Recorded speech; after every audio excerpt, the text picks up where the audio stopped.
I had believed it was a fleeting mistake, an awkward moment that would simply vanish into the ether. How wrong I was. That day marked the unassuming dawn of the most convoluted, most forbidden chapter of my life.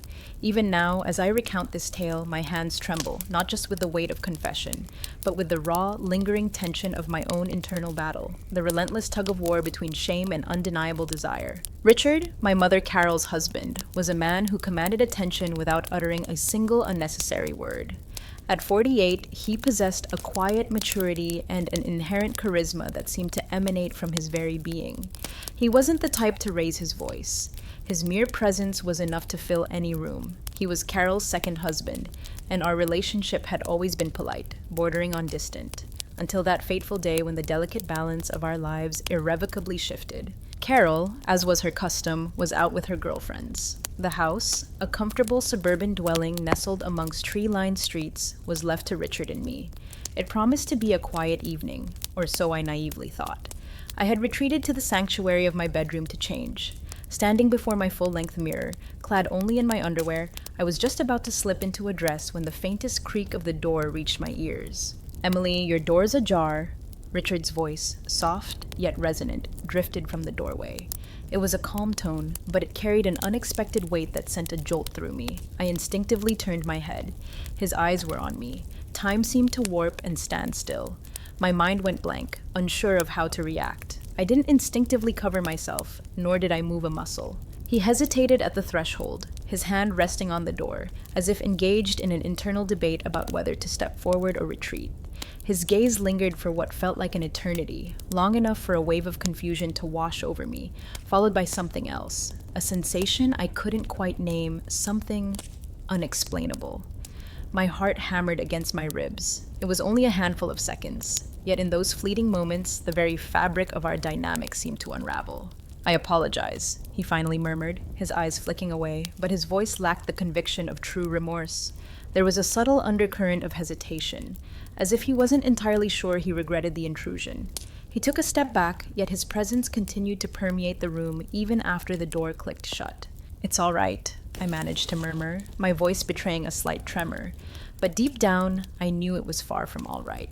Something had irrevocably shifted within me, a subtle yet profound alteration that I couldn't ignore. He was gone, and I was left alone with the echoes of that moment, his lingering gaze and the palpable tension in the air now etched into my memory. I tried to dismiss it as an awkward mistake, a poorly timed interaction that would eventually fade into insignificance. But I was wrong. Just a few short days later, it happened again, and this time, the boundaries were pushed even further. Up until that point, the initial encounter could have been rationalized as an innocent blunder, a mere misjudgment of an open door.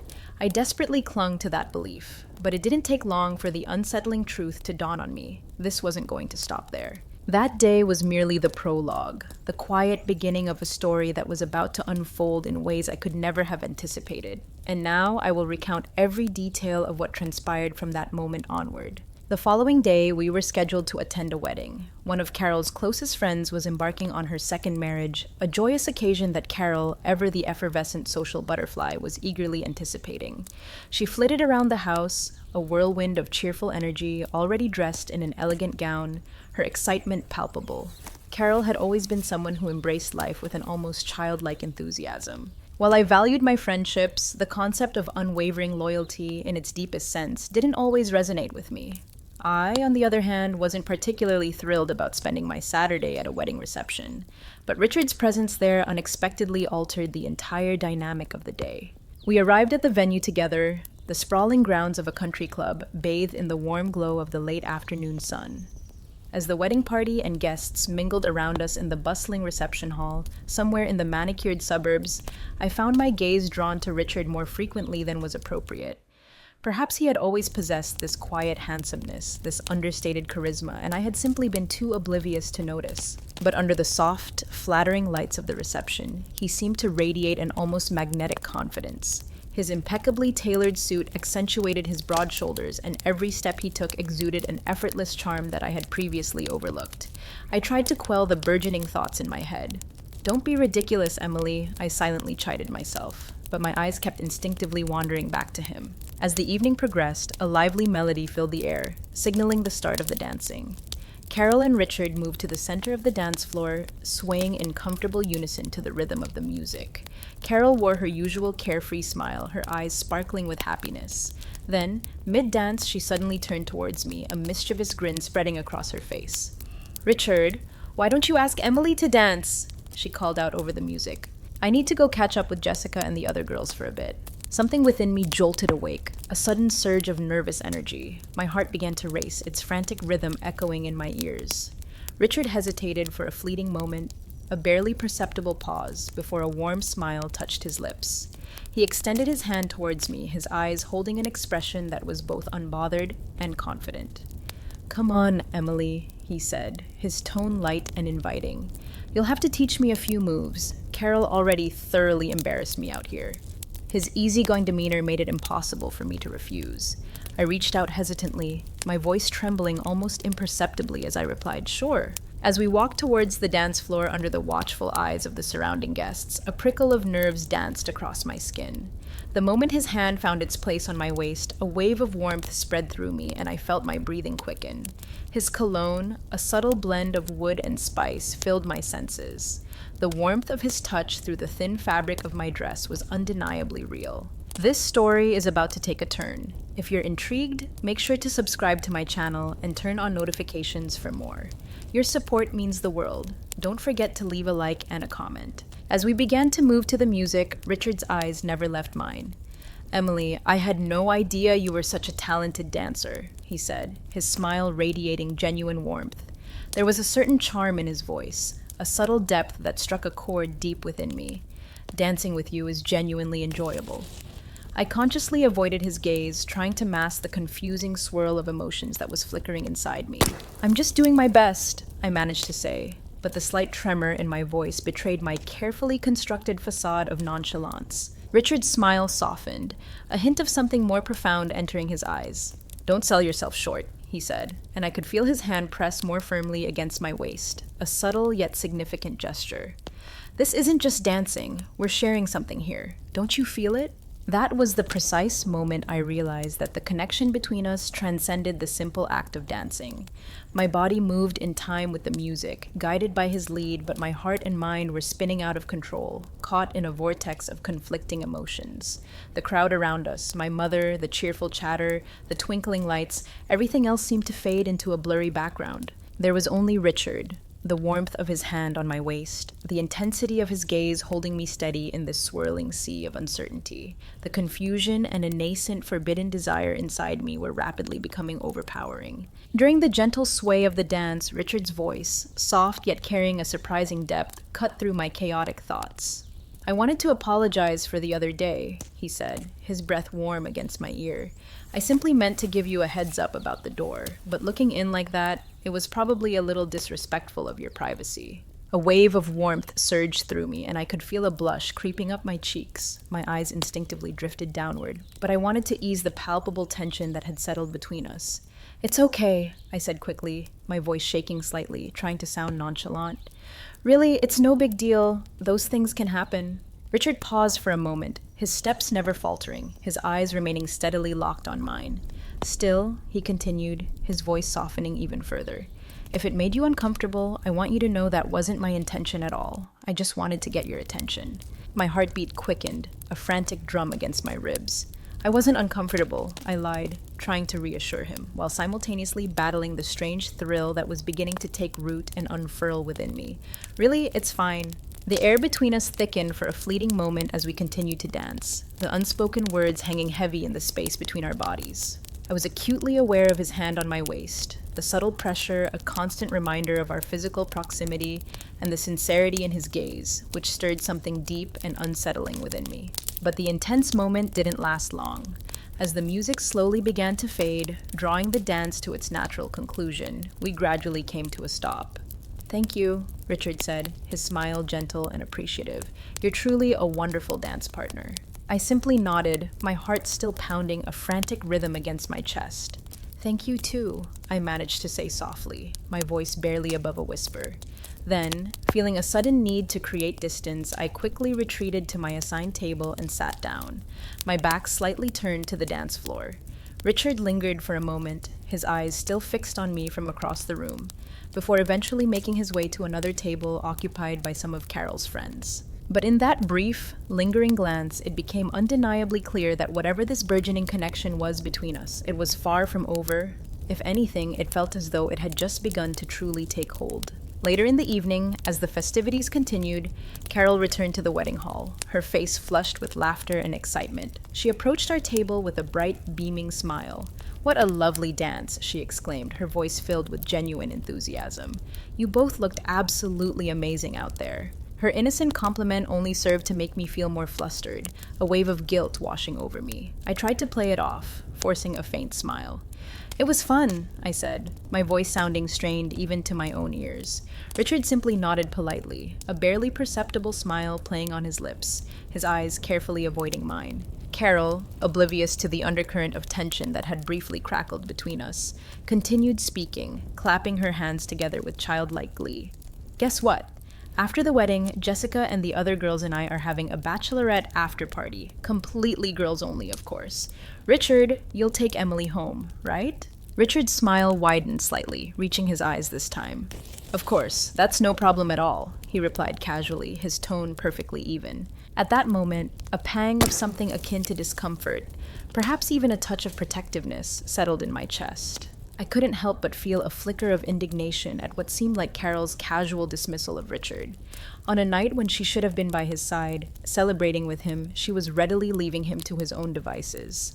A wave of unease washed over me, but I quickly pushed it down, telling myself it was none of my business. Carol, for her part, didn't seem to care in the slightest. Having fun with her friends was clearly her top priority. As the wedding celebrations drew to a close, Richard and I walked towards the parking lot together, the cool night air a stark contrast to the warmth of the reception hall.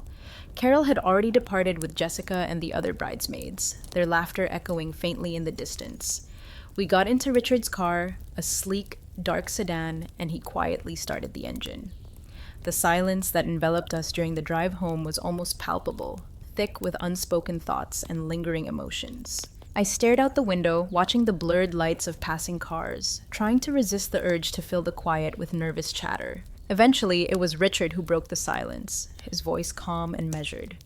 "Carol, sometimes she has different priorities," he said, his eyes fixed on the road ahead, his knuckles white as he gripped the steering wheel. "But even so, it still surprises me how thoughtless she can be at times. Nights like these, you'd expect your partner to be by your side, wouldn't you?" His tone was reflective, almost detached, but I could clearly sense the undercurrent of disappointment that lay beneath his carefully chosen words. His unexpected vulnerability struck a chord deep within me. The thought of someone like Richard, strong, charismatic, and seemingly so composed, feeling lonely or neglected tugged at my heart in a way I hadn't anticipated. I gathered myself, trying to sound neutral, though my voice wavered slightly. "Yes, I suppose at times like these, a little more consideration is important." Richard nodded slowly, his gaze still steady on the road. "You're right," he said, his voice softer now. "But I guess every relationship is different." In that moment, I felt an unspoken connection forming between us, a quiet understanding that transcended our familial roles. It was as if I could suddenly perceive and even empathize with his quiet loneliness. At the same time, I struggled to suppress the confusing swirl of my own burgeoning emotions, the forbidden attraction that was beginning to feel less and less like a fleeting infatuation and more like an undeniable force. That brief, seemingly innocuous conversation seemed to draw me closer to him, the invisible bond between us growing silently yet powerfully with each passing mile. When we finally arrived back at the house, the familiar comfort of home felt strangely charged. Richard turned off the engine and opened his door, then gestured for me to step out. "Good night, Emily," he said, his voice polite but his eyes holding a lingering quality that suggested he wasn't quite ready for the evening to end. As I walked towards my bedroom, a sudden, inexplicable urge stopped me in my tracks. I turned back to face him, finding him still standing near the doorway, watching me. "Richard," I said, my voice barely above a whisper, the sound swallowed by the quiet of the house. Would you like to come in? Maybe we could talk for a while longer." Even though I could see a flicker of something akin to longing in Richard's eyes, a momentary hesitation before he masked his true feelings, he politely declined my unexpected invitation.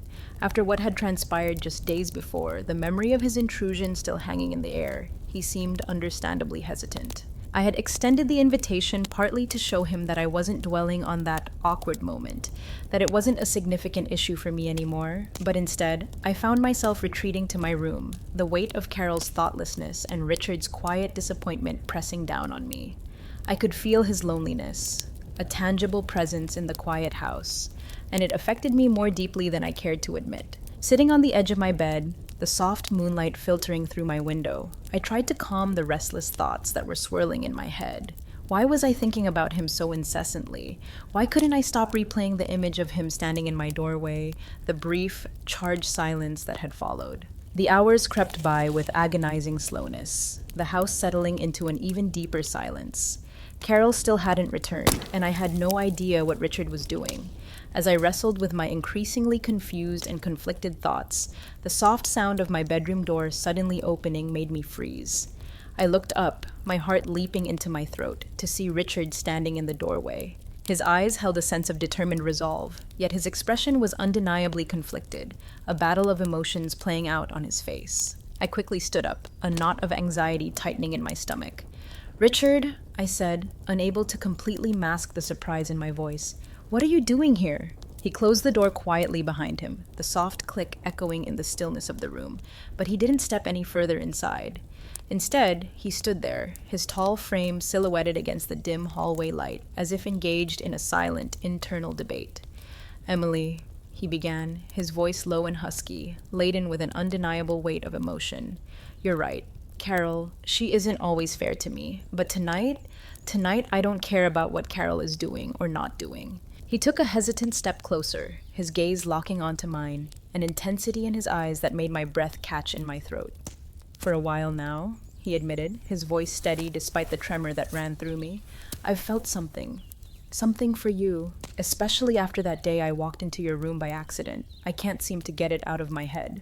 It was as though all the air had been suddenly sucked out of the room.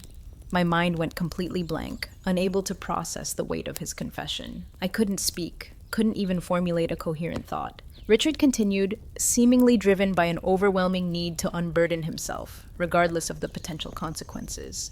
"Maybe I'll deeply regret saying this. Maybe I'm making a monumental mistake, but I can't keep this bottled up inside anymore. Emily, I think about you. All the time." He paused, his eyes searching my face, desperately seeking some kind of reaction. I knew he could see the shock, the utter disbelief, reflected in my own eyes. He took another step closer, closing the remaining distance between us, his tone softening, becoming almost pleading. "You understand me, Emily. Maybe you don't even realize it, but you see me. That's something Carol has never truly been able to do." My heart was pounding so hard against my ribs that I genuinely thought it might burst. The weight of the moment, the sheer audacity of his words, was overwhelming. I desperately wanted to respond, to say something, anything, but no words came to mind. The silence that stretched between us was heavy, thick with all the unspoken emotions, the forbidden desires, that we had both been too afraid to acknowledge until this moment. Richard finally broke eye contact, his gaze falling to the worn wooden floorboards. He sighed deeply, a sound that seemed to carry the weight of his internal struggle, and swallowed hard. "I'm sorry, Emily," he said, his voice quiet and almost fragile, the confident facade he usually wore completely gone. "I shouldn't have said any of this. I should go." He turned away, his movements stiff and deliberate, and started walking slowly towards the door. His steps were heavy, each one seeming to carry a significant burden. When he reached for the doorknob, his hand trembling slightly, I noticed the way his shoulders rose and fell with a deep, ragged breath. It was then, in that pivotal moment, that something within me irrevocably shifted. All the fear, the confusion, the internal conflict that had been raging inside me seemed to momentarily dissipate, replaced by a sudden surge of boldness, a courage I didn't even know I possessed. I couldn't let him leave, not like this. "Richard!" I called out, my voice barely a whisper, yet somehow strong enough to cut through the heavy silence and fill the small room. He stopped. His hand froze on the doorknob. Slowly, hesitantly, he turned back towards me, his eyes meeting mine. They were filled with a tumultuous mix of emotions: regret, longing, a desperate hope, a silent battle playing out in their depths. For a long, drawn-out moment, neither of us moved. The only sound, the frantic beating of my own heart. Then, with trembling hands, I reached behind me and slowly slid the straps of my dress off my shoulders, letting the soft fabric fall to the floor in a silent heap. The dim light filtering in from the hallway accentuated the bare skin of my shoulders and the delicate curve of my collarbone, the cool night air raising goosebumps on my arms. I could feel Richard's gaze on me, intense and unwavering, a silent question in his eyes. I knew he was watching every minute movement, and I couldn't bring myself to look away, held captive by the intensity of the moment. "I haven't forgotten either, Richard," I said, my voice trembling slightly, yet the determination that had suddenly ignited within me was strong enough to overshadow the fear. "That day, the moment you walked into my room, everything changed. And since then, I've been trying so hard to suppress these feelings, to pretend they weren't there, but I can't. Because I like you too, Richard. Maybe I have for a long time." As the words tumbled out, a torrent of truth and vulnerability, my heart pounded so fiercely I thought it might shatter against my ribs. Richard remained silent for a moment, his eyes searching mine, as though he was desperately trying to process the implications of what I had just confessed. But in the depths of his gaze, I could see the same undeniable pull, the same forbidden connection that had been simmering beneath the surface for so long. "Tonight," I continued, taking a deep, steadying breath, "I don't want to fight these feelings anymore. I don't know if it's right or wrong, if we'll both regret this in the morning, but this is how I feel, Richard." He took another step closer, his large, calloused hands gently reaching out to brush against my face, his touch both tender and hesitant, as if he was afraid to break the fragile spell that had fallen over us. When our eyes finally locked, it felt as though all the carefully constructed space between us had been nothing more than a flimsy illusion, easily shattered by the weight of our unspoken desires. Slowly, deliberately, he leaned down and his lips met mine. That first kiss was a tentative exploration, a hesitant acknowledgement of the forbidden territory we were about to enter. But it quickly escalated, unleashing every pent-up emotion, every suppressed desire that we had both been holding back for so long. Richard's touch grew bolder, his kisses more insistent with each passing second. The thought of pulling back, of stopping before we went too far, didn't even flicker through my mind. I was completely lost in the intensity of the moment, swept away by a tide of emotions I could no longer control. Slowly, I stepped backward until I felt the soft edge of the bed against the backs of my legs, and I let myself fall onto it, my eyes never leaving his. I watched, mesmerized as Richard's hands moved to the buttons of his shirt, carefully, reverently, undoing them one by one. Every movement was deliberate, as if he wanted to savor this moment, to etch it into his memory, to make it last an eternity. When he finally shrugged off his shirt, tossing it carelessly onto a nearby chair, his confident and commanding presence seemed to fill the entire room, the dim light playing across the contours of his muscular torso. He took another step towards me, his gaze never wavering from mine, a silent promise in his eyes. After setting his belt and the rest of his discarded clothing neatly at the edge of the bed, a stark contrast to the chaotic swirl of emotions in the room, he leaned down, closer and closer, until there was nothing left between us but the charged electricity in the air, the unspoken anticipation of what was to come. The air between us crackled with a potent mix of passion and a desperate, almost frantic desire. Time seemed to lose all meaning, the world outside the four walls of my bedroom ceasing to exist. There was only that moment, only Richard and me, bathed in the soft glow of the moonlight. He leaned over me, his weight a comforting pressure, and we came together in a union that felt both intensely physical and deeply emotional, a complete surrender to the undeniable connection that had drawn us together. It was overwhelming, a cascade of sensations that left me breathless. I felt a profound sense of something big and warm and all-encompassing blooming inside me. This was different, so utterly different from anything I had ever experienced before. When I looked at Richard, his face flushed, his breathing ragged, I could see the raw emotion etched in his features, the vulnerability that mirrored my own. I closed my eyes, raising my hands to frame his face, pressing my fingers into the short, slightly damp hair at the nape of his neck, trying to follow the rhythm of his movements, the intensity building with each shared breath. At that moment, my body responded instinctively, a powerful contraction that took me by surprise. Richard looked down at me, his eyes filled with a tenderness I had never seen before. You're very special, Emily, he murmured, his voice thick with emotion, still slightly out of breath. I've always known that, on some level, but I understand it so much better now. So are you, Richard, I whispered back, a warmth spreading through me that had nothing to do with the physical closeness. Everything felt surreal, dreamlike, as if I had stepped into another reality. As soon as Richard settled beside me, pulling me close, I instinctively rested my head on his chest, the steady beat of his heart a comforting anchor in the storm of emotions that still raged within me.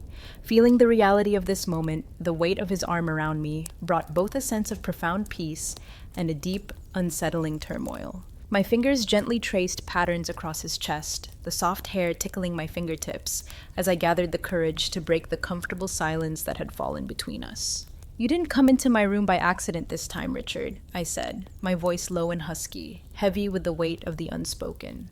I lifted my head slightly to meet his gaze, my words forcing him to confront the truth of our actions, yet also revealing the inner conflict that still gnawed at me. Richard smiled faintly, a hint of sadness in his eyes, but he didn't try to deny the truth of my statement. No, Emily, he said softly, running his fingers gently through my hair. Nothing about this was accidental, not anymore. I had to tell you how I feel, no matter how difficult or wrong it might be. I lowered my gaze back to his chest, my fingers slowing their movements, tracing the line of his collarbone. Taking a deep breath, I spoke again, the words tumbling out in a rush. You're such a special and incredibly attractive man, Richard, I said softly, my voice barely audible. But what happens after this? How do we possibly continue? My mom, Carol, what will people think? What will... Richard tilted his head slightly, pulling me even closer against him, his arm tightening around my shoulders. His voice, when he finally spoke, was calm and reassuring, yet I could still detect the undercurrent of uncertainty. I don't know, Emily. Honestly, I don't have all the answers. The only thing I do know, the only thing that feels undeniably real right now is this moment, you being close to me. I can't deny how right it feels, how necessary. His words, while offering a sliver of comfort in the present, only served to deepen the storm of anxiety that raged within me about the future. But at the same time, his honesty, his raw vulnerability, soothed a part of me that had been aching for connection. I closed my eyes, focusing on the warmth of his presence, the steady rhythm of his breathing, while the looming uncertainty of the future cast a long, dark shadow over our fragile moment. In that moment, all we could do was hold on to each other, clinging to the forbidden intimacy we had found in the quiet darkness of my bedroom.